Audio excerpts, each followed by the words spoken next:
All right, today I'm going to show you what I call Wing Chun curls. Now, Wing Chun is basically non-resistance training. In other words, when someone gives you pressure, instead of resisting against that, you learn how to not resist it, learn how to deflect that, and go to their center at the same time. So when you're doing curls at the gym, you're actually doing resistance training. Well, this is non-resistance, why I call it non-resistance training. So, but there are things that you need to connect and things that you need to relax at the same time. So there's strength and relaxation. So I'm going to show you with this little pad here. I'm just going to take this, and I'm going to take this the way that most people can do this. You don't need to do it super skinny, at least in the beginning. When you get better at it, you will. But I want you to take something like this. This is, I don't know, about 6 inches or something. And you're going to take that and put it right by the insides of your elbows, basically by the funny bone, okay? And you're going to hold that right there, okay? Then what I want you to do is you're going to do literally the Wing Chun curls. You're going to come up and you're going to fully release. Come up and fully release. And I want you, when I say fully release, I mean fully. Make sure there's nothing in your biceps left, okay? Come up and fully release. All right, now why would you want to do this? I know there's just some different kind of training in Wing Chun because you're trying to develop certain things within your body. There are certain muscles that you want to be able to turn off, and one of them is your biceps. So doing regular curls at the gym for Wing Chun is actually anti-Wing Chun. When you punch, for instance, you're extending. This is a flexing muscle, not an extending muscle. So having big biceps is actually anti what you're trying to do. You're trying to extend.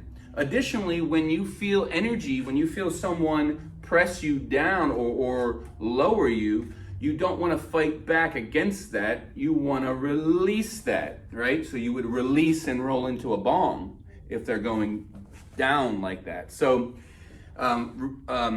tensing up against that is something that beginners do because they just haven't developed the ability to release and bounce to other things in your Wing Chun. And that's really what you want to do. You want to release something and bounce. You could release and bounce to a punch. You could release and bounce to a gong, or you release, bounce to the bong, all kinds of different things. But you need to be able to release that bicep. Now, at the same time you release the bicep, you want to also make sure that you do not release your shoulders.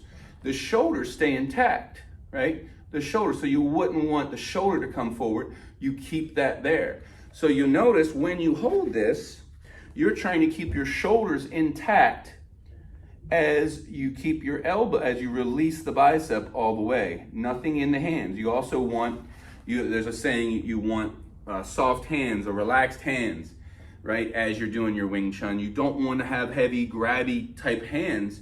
You want to be able to release and go. You want heaviness in the elbows, and the heaviness in the elbows comes from the scapular tuck. So here, and release that. Do not release your shoulders. My lats, which hold my scapula in place, are firing. They need to be on to a certain degree. You can't just go, relaxed on those, otherwise it won't tuck in. Now, at the same time, you're not trying to overly do it, because if you overdo something, it's going to create tension in other areas of your body. You want just really, really pinpoint control of that scapula. So the scapula, instead of being like this, you want it like that, right? So here, release.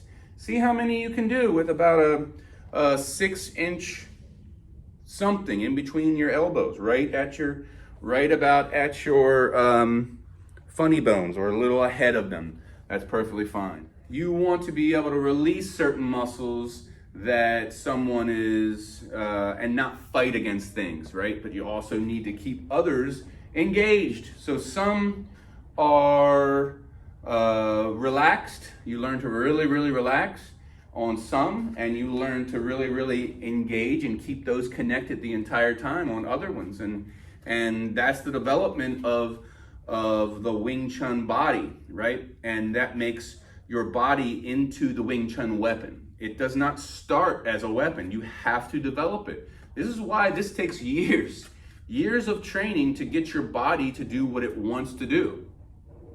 In order to become a Sifu under me, I actually have a 7-year minimum to do such. Now, I have people that have trained with me much longer than 7 years that haven't reached Sifu level, but they have to have developed their body. They have to be able to unquestionably, dominate other people in a physical sparring manner. That's part of the thing. It's not a knowledge-based system. Yes, there's knowledge you must have, but it's an application-based system. So you've got to be able to apply this unquestionably.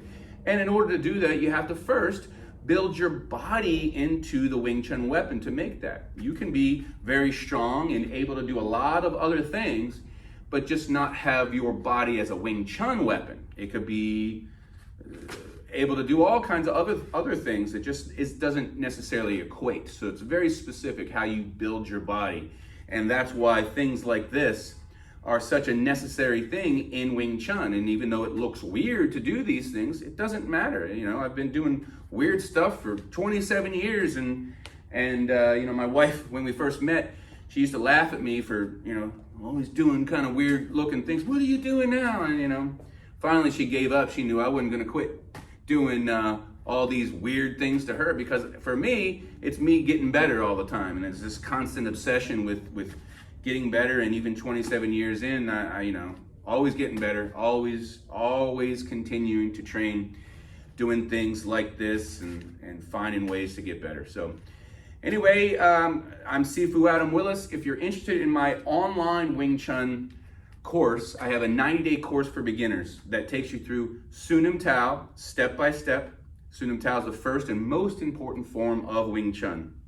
It also takes you through the first set of the dummy, and I'll go by step as you learn the Wing Chun dummy. Now, I also have students that don't have wooden dummies that take this course, and we go through that as well, and that's perfectly fine if you don't have a dummy.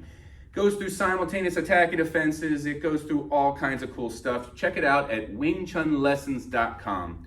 And again, I'm Sifu Adam Willis, and I appreciate you tuning in. Thank you much.